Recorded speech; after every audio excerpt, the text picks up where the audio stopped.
Welcome back. You're watching Focus Live Season 4. I'm Vikas Nangia. Ladies and gentlemen, joining us now in this segment of our program, we have a guest who is back on popular demand. We had her on our program in the second season of Focus Live, but here this time around, while she's traveling to New York again, we thought let's take an opportunity and invite her back in our studio to talk about how things are progressing on her writing career. Ladies and gentlemen, my guest on the program is critically acclaimed award-winning author Pratyaksha. Pratyaksha जी, कार्यक्रम में आपका बहुत-बहुत स्वागत. शुक्रिया विकास जी, good to be back again. I know it just it doesn't seems like that कि बीच में जो है करीब 2.5-3 साल निकल गए, लेकिन ये एक नज़रिए की बात है. लेकिन ये 2.5-3 साल बड़े चुनौतीपूर्ण थे, ये हम सब जानते हैं. तो मतलब एक तरीके से ये कह सकते हैं कि ऐसा लगता है कल की बात थी, हम मिले थे.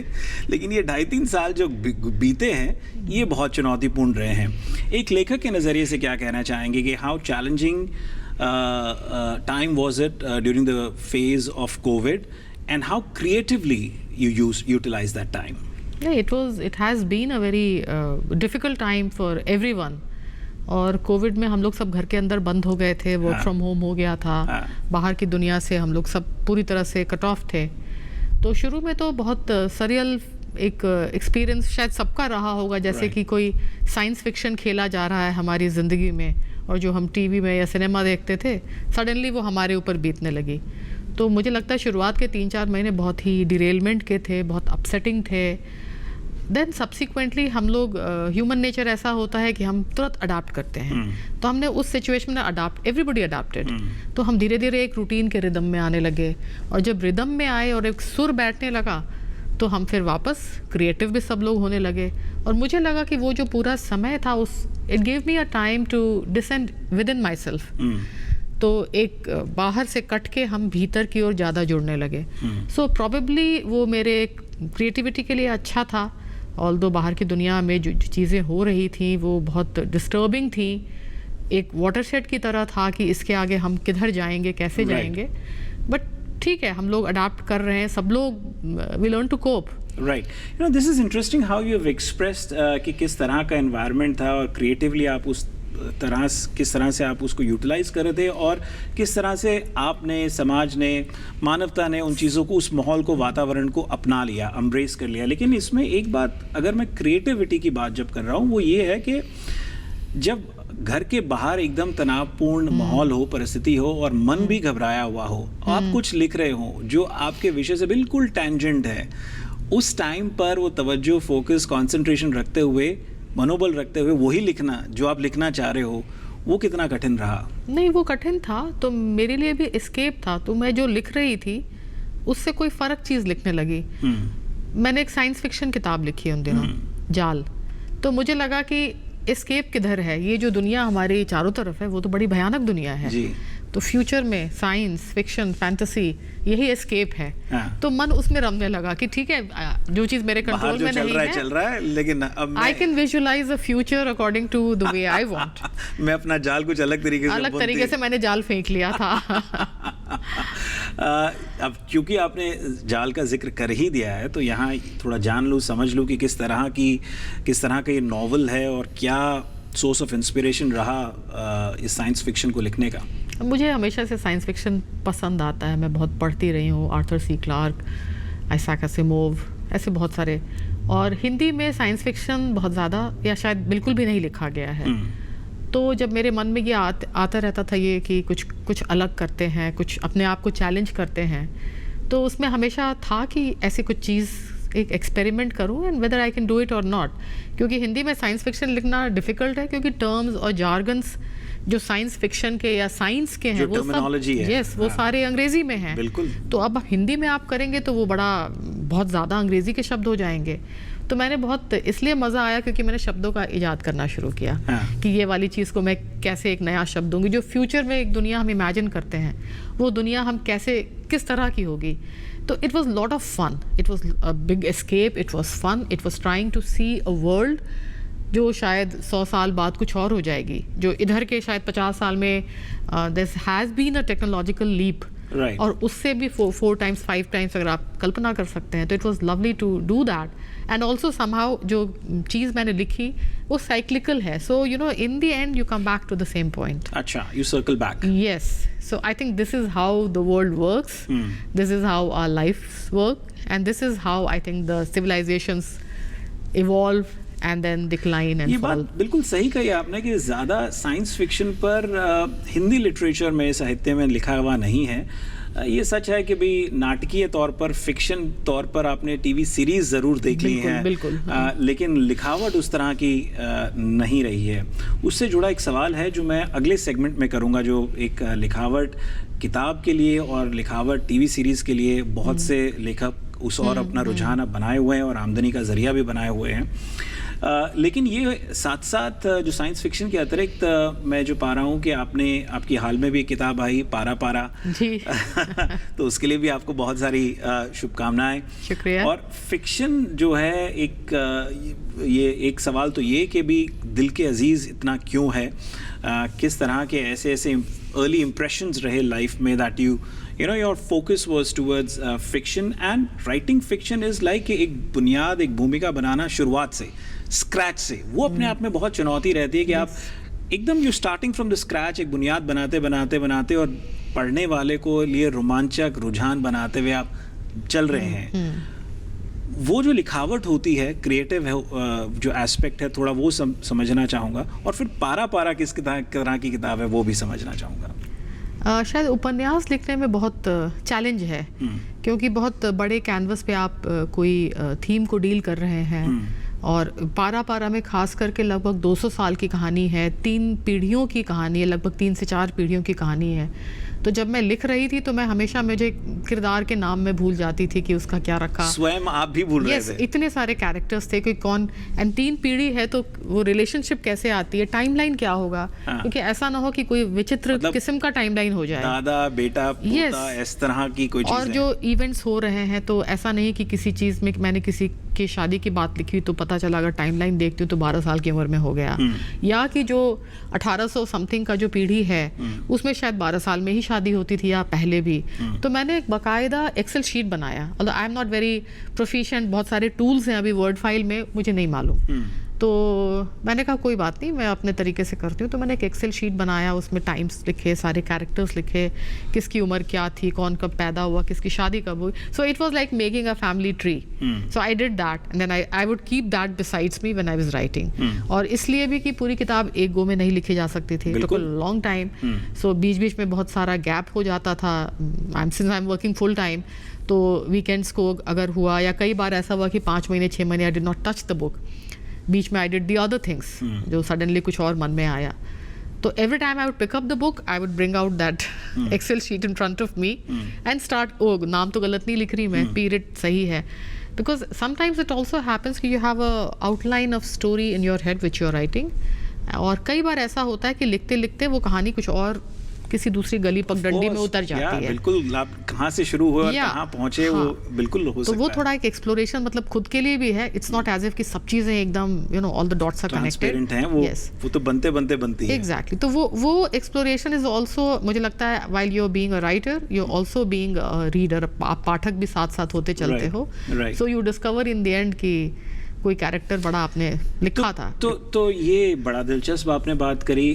खैर, दर्शकों को पहले ये भी बता दूं कि लिखना जो है वो प्रत्यक्षा जी का एक पैशन है. जब आपका पैशन होता है ना, तो आप समय कितने भी आप व्यस्त हो अपने रोजगार में, समय निकाल ही लेते हो. 5-6 दिन तो ये जनरल मैनेजर के नाते जो है पावर ग्रिड कॉर्पोरेशन में व्यस्त रहती हैं. फिर उसके अतिरिक्त लिखना जहाँ और ज़िंदगी से ही ऑब्जर्वेशंस मिलती है और वहीं से ही आपको कुछ प्रेरणा मिलती होगी लिखने के लिए भी.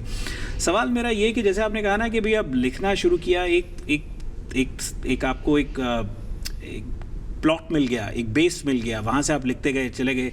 और आपकी किताबों की खूबसूरत बात यह है कि दे आर वेरी कॉन्वर्सेशनल. मतलब वो आप पढ़ते पढ़ते आप किरदार के साथ जुड़ जाते हैं. ये एक विशेषता रही है. और ये कि आप कहानी के, मान लीजिए आपने हाफ वे थ्रू जा कर के आपको शायद समझ नहीं आ रहा कि अब यहाँ से आगे कहानी आगे कहाँ बढ़ेगी, तो क्या आप खुद की लिखी हुई कहानी को, खुद के लिखे हुए नॉवल को एक बार फिर से शुरू से पढ़ना शुरू करते हो कि कहाँ कहाँ ऐसी चीज़ें हो सकती हैं जो मैं उनको if I connect the dots तो ये कहानी को आगे ले जा सकती हूँ या एक नया एंगल दे सकती हूँ। तो अपनी ही लिखी हुई कहानी को, अपने ही चैप्टर्स को आगे बढ़ने से पहले पीछे लिखे हुए काम को कितनी बार पढ़ कर के आगे बढ़ती हैं या नहीं पढ़ती हैं? एवरी टाइम बिकॉज अगर मैं एक गैप दे रही हूँ तो मैं बहुत सारी चीज़ें भूल गई हूँ कि मैंने क्या किया था, या कोई कैरेक्टर मैं एक खास तरीके का पर्सन उसको बना रही हूँ, बहुत संवेदनशील या बहुत जैसे भी जो भी उसके गुण अवगुण होंगे, तो हर बार वो एक टोन जो आपने शुरू किया है उस किरदार के साथ में या किसी और के साथ कोई दूसरा, तो जब आप आगे बढ़ते हैं तो ऐसा ना हो कि वो नेक्स्ट चंक में कुछ और तरीके का दिखने लगे। There has to be some continuity. या कंटिन्यूटी। तो उसके लिए हर बार जब बहुत पूरा शुरू से ना भी पढ़े तो पिछला एक चैप्टर पढ़ लिया या ये वाले कैरेक्टर का और कहाँ रेफरेंसेस था। So it is, I think writing a novel is for me, I don't know for others. Has it also ever happened with you that you started with a book? Yeah. And you know, with a novel, with a storyline, and करते करते एक और कहानी कोई और ध्यान में आ गई और लगा कि नहीं यार ये कहानी पहले वाली जो मैं लिख रही हूँ उससे ज़्यादा इंटरेस्टिंग है, so let me now focus on this one first. या दो कहानियों को आप पैरेलल लिख रहे हो, ऐसा भी हुआ है कभी? मतलब आप ए से शुरू किया लेकिन बी को एक something enticed you and provoked you to work on it right away. ख्याल होता है ना कि निकल ना जाए उसको, let me pen it down right away और उस पर काम शुरू करते, इतने में ए वाला जो प्रोजेक्ट है वो रुक गया।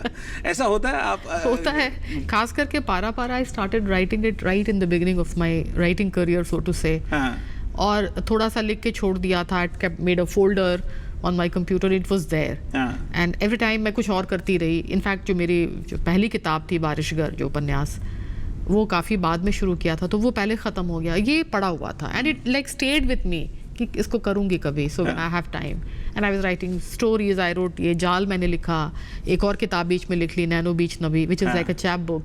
तो ये सब मैं कर रही थी, but this big project was there with me कि ये एक कुछ काम साइमल्टेनियसली भी चल रहा है। हाँ, तो ये किताब साइड में रखी हुई थी कि इसको मुझे उठाना है और करना है, और हिम्मत नहीं पड़ती थी कि you know to have time together, you know at a stretch उपन्यास में काम करूँ। पर फिर कभी उठाया, फिर छोड़ दिया। फिर मुझे लगता है हर किताब की, या जैसे जीवन में हर चीज़ का एक नियत समय होता है, एक तयशुदा, उसकी अपनी एक जिंदगी है, अपनी एक लाइफ है। तो वो जिस दिन उसको आना था, it just you know came out of me and made me sit and right it. कुछ देर पहले ना आपने बातों बातों में बोला कि वो एक डिजिटल एस्पेक्ट आपकी बात में नजर आया, कि आपने कहा कि आपने एक गूगल चार्ट बना लिया, फैमिली ट्री बना लिया, और कि किरदार किस तरह से है वो आपने, you know, you started using the present day tools to tell your story together. Yeah, I would say call them as tools only. You know, these are absolutely great tools to put a story together and understand things in an organized manner. अब कुछ लेखकों से मेरी बात होती है कि वो बोलते हैं कि नहीं यार, I am an old fashion person, मुझे पेपर पेन ही चाहिए, मैं लैपटॉप के ऊपर कहानी मैं कंसीव ही नहीं कर सकता, मैं सोच ही नहीं सकता। सम हैव प्रोग्रेस्ड इन अ वे कि यार ये समय की मांग है, मैं अगर लिख देता हूँ तो कई दफ़ा पब्लिशर्स कहते हैं कि यार अब ये पन्नों पे लिखी हुई चीज़ समझ नहीं आ रही, आप ईमेल कीजिए।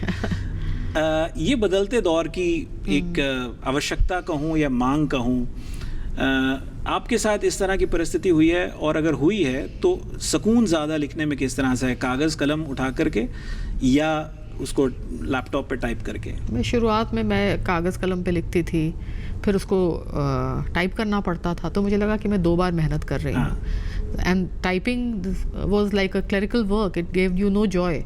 तो मुझे लगा कि ये तो बहुत मज़ा नहीं आ रहा, सो लेट मी स्टार्ट। तो शुरू की 1-2 कहानियों में बहुत दिक्कत हुई, आई एम टाइपिंग, फिर धीरे धीरे अब मुझे लगता है कि अगर आप मुझे कागज़ देंगे और कलम देंगे और कहेंगे 5 लाइन लिखो, तो मैं बहुत धीरे धीरे लिखती हूँ।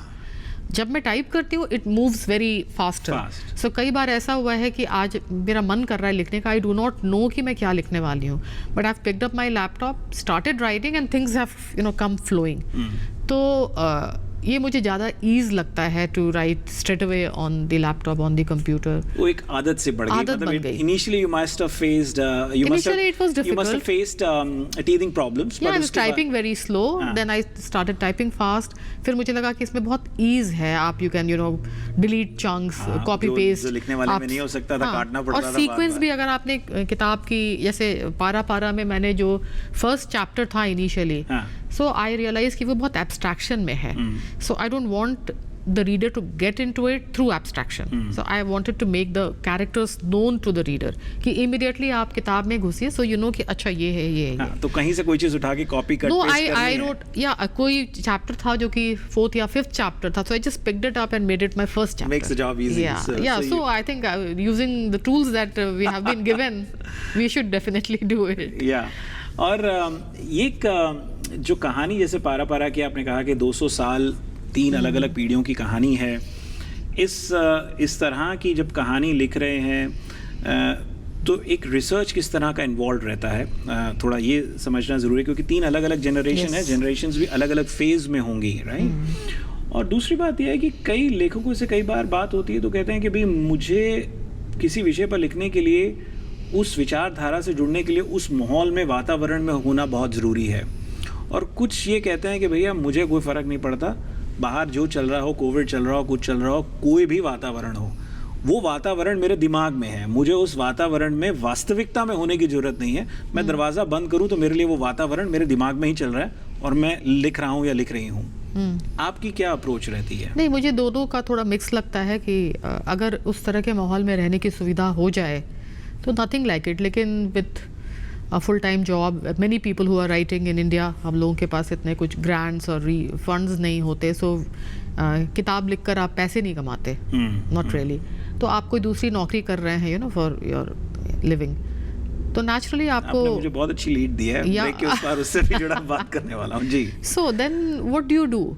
तो आप, and thankfully we have got Google now, we have got so many internet tools की आप बहुत सारी चीज़ें रिसर्च कर सकते हैं. तो मैं जब ये किताब लिख रही थी तो आई नीडेड दिस टाइम, और वो जो 1800 समथिंग से वो समय है उसमें इंडियन हिस्ट्री में बहुत सारा टर्मोइल हुआ, बहुत सारी घटनाएं घटी.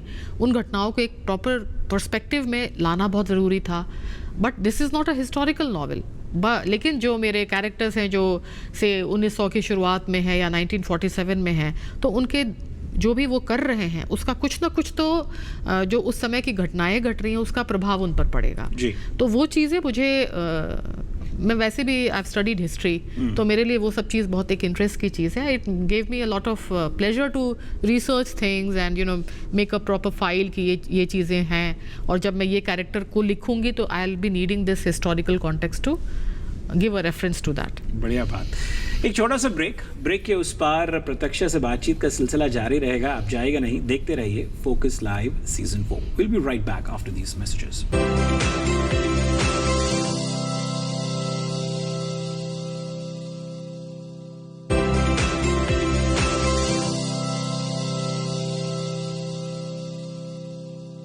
Welcome back. You're watching Focus Live Season 4. I'm Vikas Nangia. Ladies and gentlemen, I'm having some creative conversation, wonderful conversation with the critically acclaimed award-winning author Pratyaksha. Pratyaksha जी कार्यक्रम में आपका एक बार फिर से स्वागत. मैं जो समझ पा रहा हूँ कि इस बार आपका अमेरिका आना हुआ, ख़ासतौर पर न्यूयॉर्क में जो है झिलमिल USA ने आपको आमंत्रित किया भारतीय कौंसलावास के अंदर. प्रतिभा खेतान फाउंडेशन के साथ मिलकर झिलमिल USA और प्रतिभा खेतान फाउंडेशन ने मिलकर के एक कलम सीरीज़ जो उनकी है, पॉपुलर कलम सीरीज़, उसके तहत भारतीय कौंसलावास में एक आपका कार्यक्रम आयोजित हुआ. तो एक तो कलम सीरीज़ के बारे में थोड़ा सा मुझे बताइए, क्योंकि आप उनके साथ जुड़ी हुई हैं एक समय से, कई बार भारत में आपको उन्होंने आमंत्रित किया.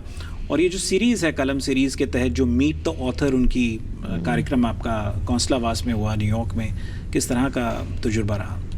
प्रभा खेतान फाउंडेशन ट्रस्ट जो कलम सीरीज़ कर रहा है वो बहुत मुझे लगता है वो साहित्य के लिए बहुत बड़ा एक योगदान उनका है. इंडिया में बहुत सारे मेजर सिटीज़ में ये करते हैं ये इवेंट, और एक मौका है, वो इनवाइट करते हैं कुछ सेलेक्ट गेस्ट्स को और राइटर को, तो एक इंटरेक्शन, वो भी बहुत वैसे माहौल में जहाँ लोग आपको जानते हैं, आपकी किताब पढ़कर आए हैं, और जो बातचीत होती है वो बहुत स्टिमुलेटिंग होती है. मतलब as an author I have felt extremely happy attending the Prabha Khaitan foundation trust events. अब न्यूयॉर्क में जो इन्होंने किया था, they are doing some abroad cities और ओवरसीज आल्सो. तो एक तो बड़ा ऑनर था ये कि इंडियन कॉन्सुलेट में ये इवेंट हो. So that in itself was amazing experience for me to be here. Yeah. It's a great foot forward, I mean it's a prestigious aspect. Absolutely. और फिर ये अच्छा लगा कि न्यूयॉर्क में आकर आप हिंदी पर बात कर रहे हैं, हिंदी की किताब के बारे में बात कर रहे हैं, तो ये बहुत तसल्ली देने वाला और सुकून देने वाली बात थी। जी जी, इस और मैं ज़रूर दाद देना चाहूँगा अनूप भार्गव जी का, जो झिलमिल यूएसए के संस्थापक हैं। बहुत उम्दा काम कर रहे हैं अपनी संस्था के माध्यम से, और न केवल प्रतिभा खेतान फाउंडेशन, ऐसी अन्य कई प्रतिष्ठित संस्थाएं हैं भारत की जिनके साथ एक अलायंस तौर पे झिलमिल, जैसे स्वयं उनकी संस्था का नाम है, झिलमिलाते हुए उनके साथ काम कर रहे हैं। नहीं, इन्होंने हिंदी को यहाँ बिल्कुल जो आप कह रहे हैं झिलमिला दिया, चमका दिया। तो ये सराहनीय है। बात अगर आपने गौर किया हो कि मैंने पहले सेगमेंट में 2 सवाल ऐसे थे, जब फिक्शन की बात हो रही थी तो मैंने आपको कहा था कि इससे जुड़ा एक सवाल है जो अगले सेगमेंट में करूँगा, और फिर आपने एक बात करी थी कि भी लिखने से कोई आपकी कोई आमदनी, कोई आप पैसा तो कमा नहीं सकते, तब भी मैंने बोला था कि भी इससे जुड़ा भी एक सवाल है। तो उन जो दोनों सवाल जो जहन में बातें थी उनको एक ही सवाल की तरह से आप रखता हूँ आगे। बहुत से ऑथर्स ने, राइटर्स, पोएट्स ने एक अगला पड़ाव अपने करियर का ये लिया दैट दे स्टार्टेड राइटिंग और utilising their fiction content for OTT और for the web series and all that stuff. कुछ लोगों ने प्ले राइट भी किए हैं, मतलब उनके अडेप्टेशंस नाटकीय स्तर पर भी मंच पर, रंगमंच पर पहुंच रहे हैं। जाहिर है आपने भी सोचा होगा उस और कभी प्रयास भी किया होगा या करने का सोच रही होंगी या नहीं?